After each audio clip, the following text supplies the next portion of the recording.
Vous aussi, vous avez envie d'une belle figurine pour Halloween sans vous prendre la tête? Allez, laissez-moi éclairer votre lanterne.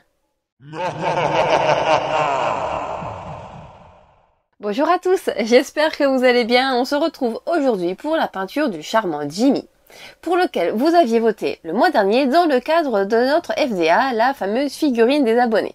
Alors personnellement, je suis très contente de votre choix parce que ça faisait un petit moment qu'elle était sur l'étagère et que j'avais envie de la peindre. Et du coup, ça m'a forcé à sortir les pinceaux et à lui donner vie. Aujourd'hui, on va surtout travailler avec des couleurs assez désaturées pour lui donner un petit côté un petit peu glauque qui, il faut être honnête, ne peut que lui aller comme un gant. Et avant de commencer, j'aimerais quand même remercier tous ceux qui nous soutiennent, que ce soit ici ou sur Tipeee. Merci à tous, c'est vraiment super ce que vous faites. Allez, maintenant prends les pinceaux et je vous le promets, il n'y aura plus de jeux de mots débiles. Et pour commencer, je vais m'attaquer d'abord à sa peau, que je vais dans un premier temps peindre avec un beige légèrement verdâtre.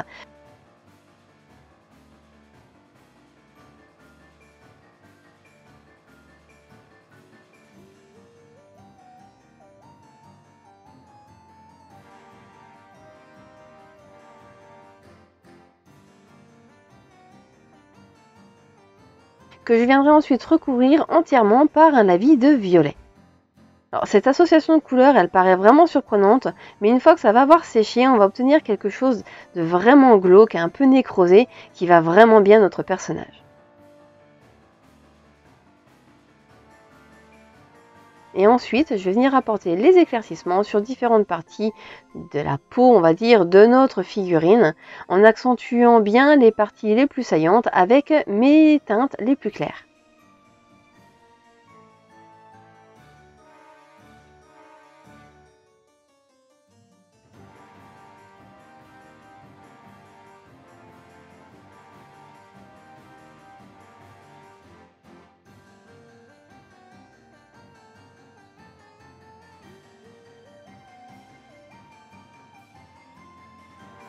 Je vais vraiment y aller progressivement, histoire d'apporter de la lumière, comme par ici, là, autour de cette espèce de pustule, pour vraiment les mettre en valeur. Sans oublier le bout de ses doigts et ses griffes, évidemment.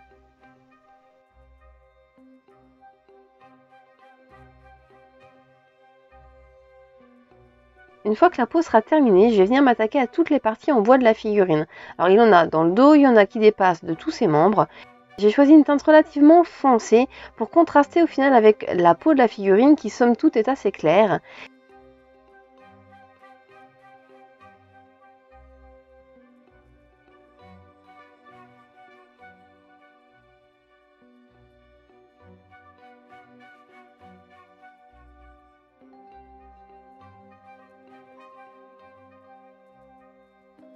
Une fois que notre couche de base est sèche, évidemment, je vais venir là encore appliquer mes éclaircissements en partant encore une fois des teintes les plus foncées vers les plus claires, tout en restreignant à chaque fois la surface sur laquelle j'applique ma teinte, histoire d'obtenir un dégradé et pour obtenir des points de lumière qui captent l'œil.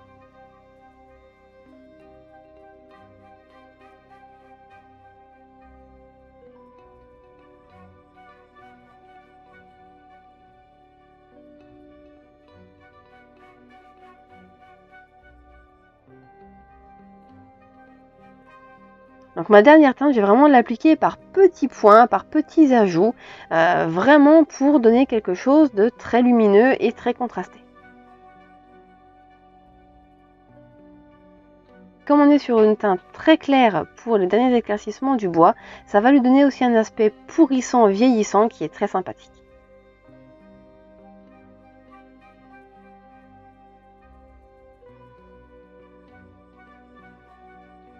Je vais ensuite m'attaquer au vif du sujet, à la tête de ma citrouille, et à toutes les citrouilles d'ailleurs qui peuvent se situer sur la figurine.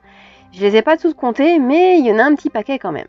Donc pour ça, je vais venir appliquer une bonne couche, ni orange ni marron, mais un petit peu un entre-deux. La couleur est assez terne, assez fade.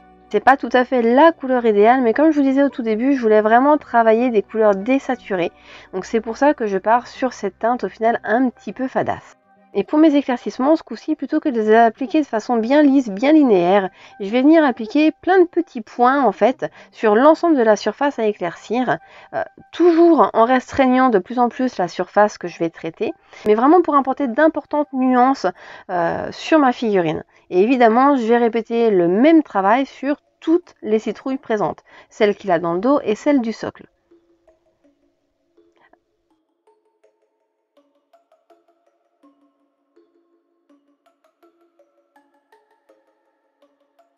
Et je vais ensuite appliquer un glacis de jaune uniquement sur sa tête, vraiment pour lui donner davantage un côté malsain et limite pourrissant en fait.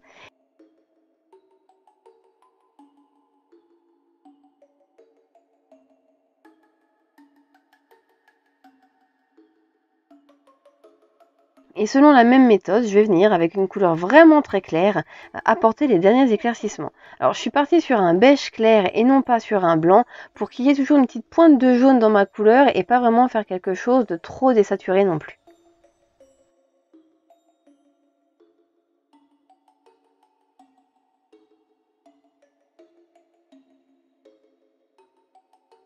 Alors ensuite, pour mettre en valeur le visage de notre figurine, qui est quand même la partie qui je trouve est la plus sympa, je vais venir travailler et sa langue et tous les feuillages qu'il a autour de sa tête avec un vert bien flashy.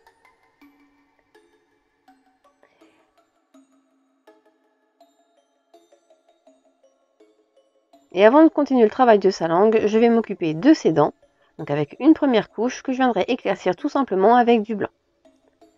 Pour la suite de sa langue, je vais venir lui appliquer un brossage de blanc sur la partie centrale, avant de venir la recouvrir avec une peinture verte fluorescente.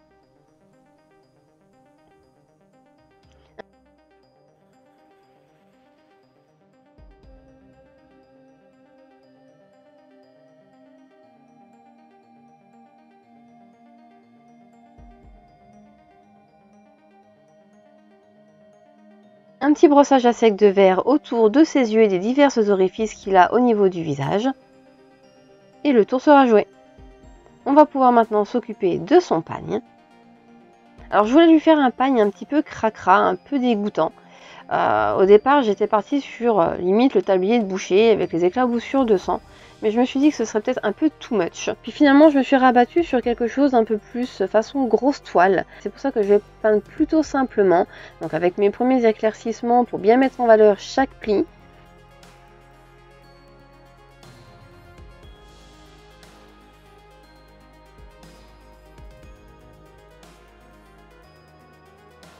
Pour la suite de mes éclaircissements, je vais venir plutôt tracer des lignes qui suivent un petit peu les plis pour venir dessiner en fait la trame du tissu.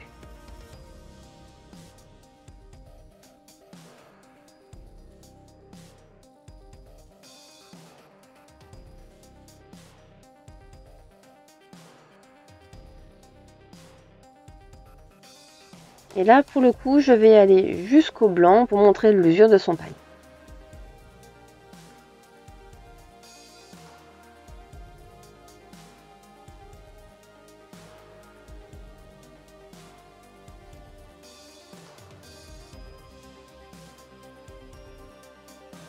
Je vais pouvoir donc m'attaquer maintenant à la peinture de sa faucille.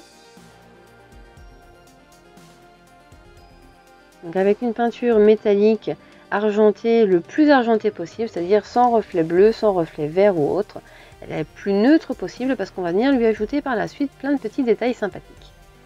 Un petit lavis de noir par-dessus, histoire de lui donner quand même un petit côté glauque.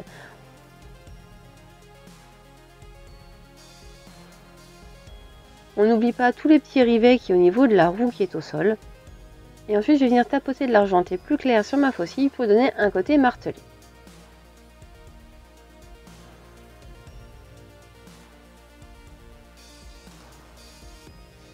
Je vais reprendre mon lavis violet du début et je vais venir en appliquer sur certaines parties de la faucille pour lui donner un reflet bien glauque.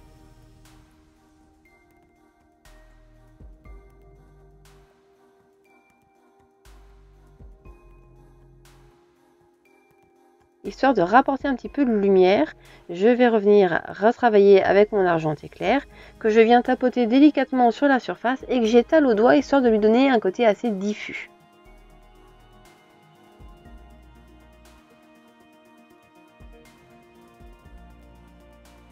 Et je vais ensuite venir apporter une lueur bien glauque, bien maladive à la faucille, avec le même vert fluorescent que j'ai utilisé pour sa langue et son visage. Et je vais aussi en rajouter un petit peu par-ci par-là sur sa peau, pour avoir l'impression que cette lueur verte irradie depuis l'intérieur de son corps, qu'elle se propage et qu'elle se diffuse tout à l'intérieur de lui.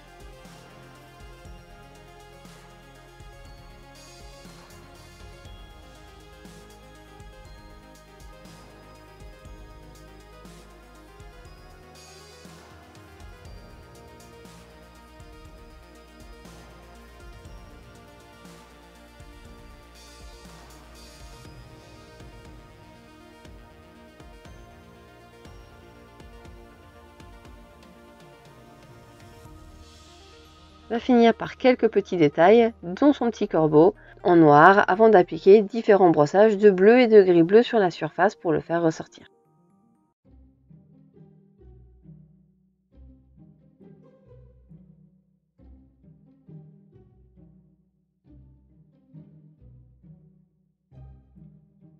Je me suis rendu compte que j'avais oublié de peindre les pédoncules de mes citrouilles. Je viens donc remédier à ça avec une teinte ocre assez sourde.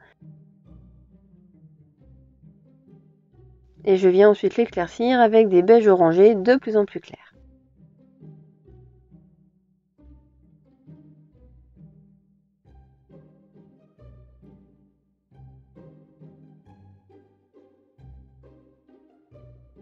Et comme j'avais également oublié les feuillages autour de son visage, je viens leur apporter quelques petits éclaircissements histoire de bien finir le travail.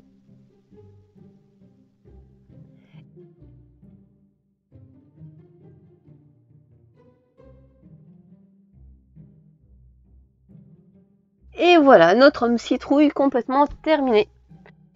Encore une fois, merci à tous ceux qui ont voté pour lui et à tous les autres qui ont voté, même si votre figurine n'a pas été élue ce mois-ci. C'est toujours super sympa de voir tous vos votes pour ces figurines tous les mois. Alors comme je vous disais tout à l'heure en début de la vidéo, cette figurine, ça fait un petit moment qu'on l'avait imprimée. Elle nous avait bien tapé dans l'œil à tous les deux, mais finalement c'est moi qui ai eu la chance de la peindre et je suis vraiment trop contente. J'aime vraiment beaucoup le rendu que j'ai obtenu avec, son côté glauque et à la fois drôle. Elle est vraiment superbe cette figurine. Son visage en particulier avec ce sourire à la fois malsain et vraiment amusé, je l'adore. Vraiment, je l'adore. Certains ont déjà vu quelques photos. C'est pas tout à fait fini, mais pour la semaine prochaine, je vous prépare un diorama, encore une fois sur le thème d'Halloween pour compléter un petit peu cette vidéo. J'espère que ça vous plaira. Alors je pense qu'on va vous le présenter sur un format un petit peu différent. Surtout, n'hésitez pas à me dire ce que vous en pensez, si le format vous plaît ou si vous préférez un format plus traditionnel. En tout cas, j'espère que cette vidéo vous aura plu, qu'elle vous aura donné des idées. Et moi, je vous dis à la semaine prochaine.